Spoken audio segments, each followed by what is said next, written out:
Hi, வணக்கம். எல்லாம் எப்படி இருக்கீங்க? ரொம்ப நாளாச்சு பார்த்து.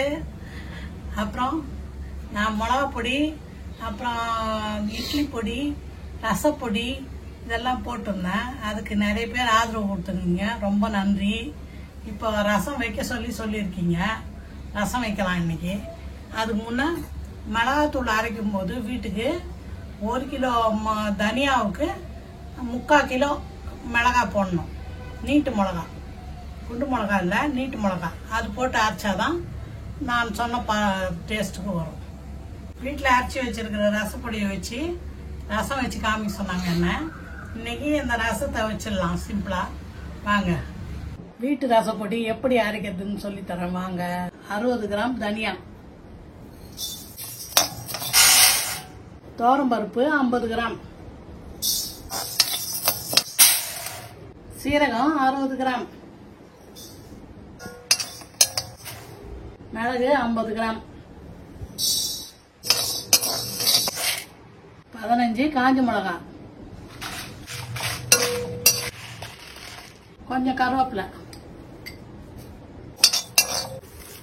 கொஞ்சோண்டு கட்டி பெருங்காயம். எல்லாத்தையும் ஆற வச்சுட்டேன். இப்போ அரைச்சிடும். மஞ்சத்தூள் 2 டீஸ்பூனு இதுலயே போட்டுக்கலாம்.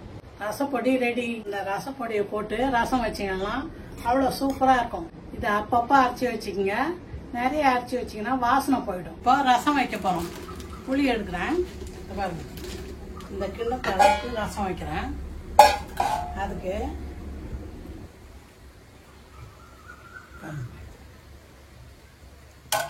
இவ்வளோ புளி வச்சா போதும். கூட கல் உப்பு,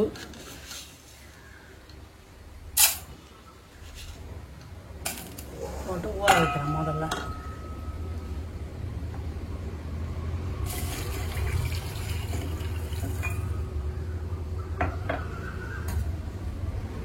கொஞ்ச நேரம் ஊறணும். கல் உப்பு போட்டு ஊற வச்சிருங்க. ஊற வச்சுட்டு கொஞ்ச நேரம் போட்டு ரசத்தை போட்டுடலாம். புளி கொஞ்சம் ஊறட்டும். புளி ஊறிடுச்சு இவ்வளோ நேரம். இந்த அளவு ரசத்துக்கு ஒரு 3 தக்காளி எடுத்துக்கிறேன். இவ்வளோ கொத்தமல்லி எடுத்து நல்லா அரைச்சி வச்சுருக்கேன். இந்த தக்காளி நம்ம கரைச்சோம்னாலும் சீக்கிரம் கரையாது, அதனால நல்லா பொடியாக இருந்துச்சிடும்.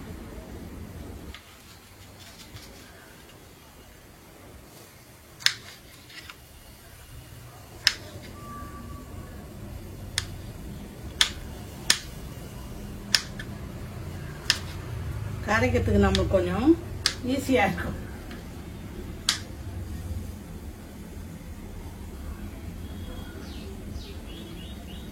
புளியை கரைக்கிறேன். வெங்காயத்தையும் தக்காளியும் அந்த கொத்தமல்லியும் அரிஞ்சு வச்சுட்டேன் பொடியாக. இதை நல்லா புளியை கொஞ்சம் கரைச்சிட்டு இதுங்க 2த்தையும் போட்டுக்கணும் கூட.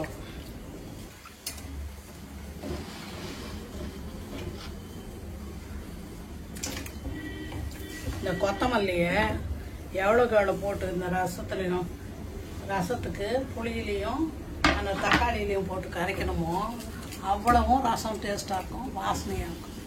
அதுக்கு தான் அதை போட்டு கரைச்சிக்கிட்டோம். பாருங்க, இது தக்காளி நம்ம அரிஞ்சிட்டதால எவ்வளோ சீக்கிரம் கரைக்க போகிறோம் பாருங்க. இதை போட்டு நல்லா கரைக்கணும். ஒரு 10 நிமிஷம் கரைக்கணும். வச்சுருக்கோம், உட்காந்து கரைக்கணும்.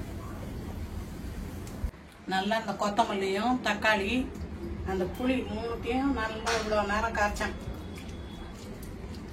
கரைச்சிட்டு உப்பு பார்த்தோம் சரியா இருக்குது. இப்போ இதில் பூண்டு நசுக்கி போகிறோம்.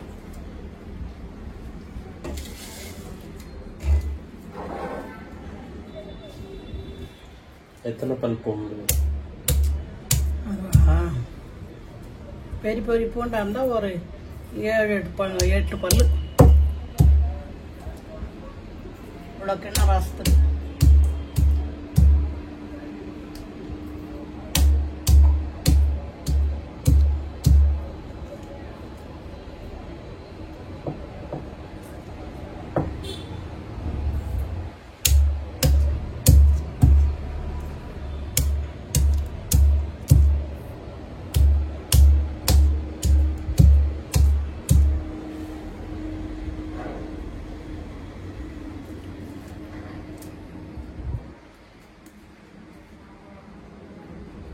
இப்போ அதை தாளிக்கணும்.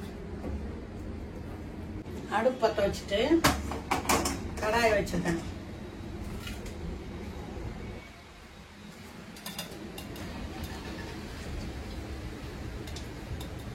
ரெண்டு ஸ்பூன் எண்ணெய் ஊற்றிடுவேன்.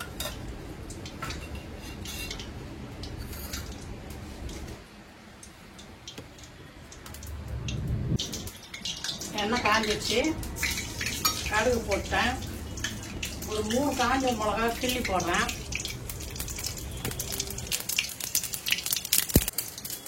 கொஞ்சமாக பெருங்காயம் போட்டேன்.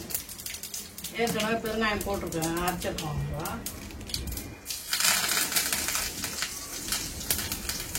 கருவேப்பிலை போட்டு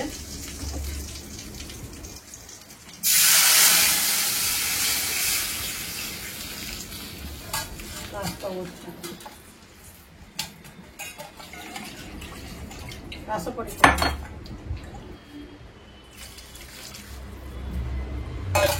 இப்போ ரசப்பொடி போடுறேன். இப்போ நம்ம வீட்டில் அரைச்சி வச்சுக்கிற ரசப்பொடியை போட்டு இந்த அளவுக்கு ரசத்துக்கு ஒரு 3 ஸ்பூன் போடுறேன்.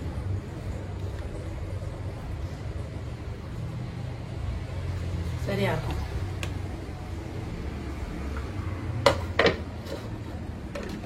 ரசப்பொடி நிறைய அரைச்சி வைக்காதீங்க, வாசனை போயிடும். திட்டமா கொஞ்சம் கொஞ்சமா அரைச்சி வச்சுக்கோங்க.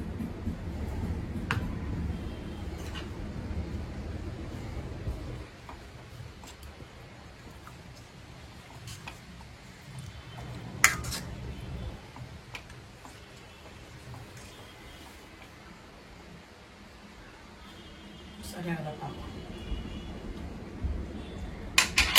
கொஞ்சம் குறவாக்கு. கொஞ்சம் உப்பு குறவாக்கு போட்டு அவ்வளோதான். இது கொதிச்ச உடனே இறக்கி வச்சு கொஞ்சம் அங்கே தண்ணி ஊற்றணும். ரசம் ரொம்ப கொதிக்கக்கூடாது.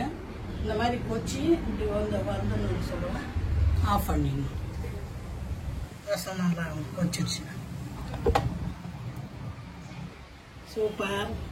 வீட்டிலே ரசப்பொடி அரைச்சி நான் சொன்ன மெத்தட்லேயே ரசம் வச்சிங்கன்னா அவ்வளோ சூப்பராக இருக்கும். தக்காளி ரசம் ரெடி. வாங்க சாப்பிட்லாம். பாருங்க, சாதம், சிக்கன் தொக்கு நான் செய்த இப்போ ரசம். ரசத்தை ஊற்றின்னு இந்த சிக்கன் இதை சாப்பிட்டா தொட்டுன்னு சாப்பிட்டா அவ்வளோ சூப்பராக இருக்கும். சாப்பிடுங்க. இதை ஊற்றி ரசத்தை ஊற்றி சாப்பிட்டீங்கன்னா அவ்வளோ சூப்பராக இருக்கும். சாப்பிட்டு பிடிச்சதும் பிரீசி லெமன் எடுக்கு லைக் பண்ணுங்க, ஷேர் பண்ணுங்க, சப்ஸ்கிரைப் பண்ணுங்க. இன்னொரு வீடியோவில் நம்ம சந்திக்கலாம். பாய்.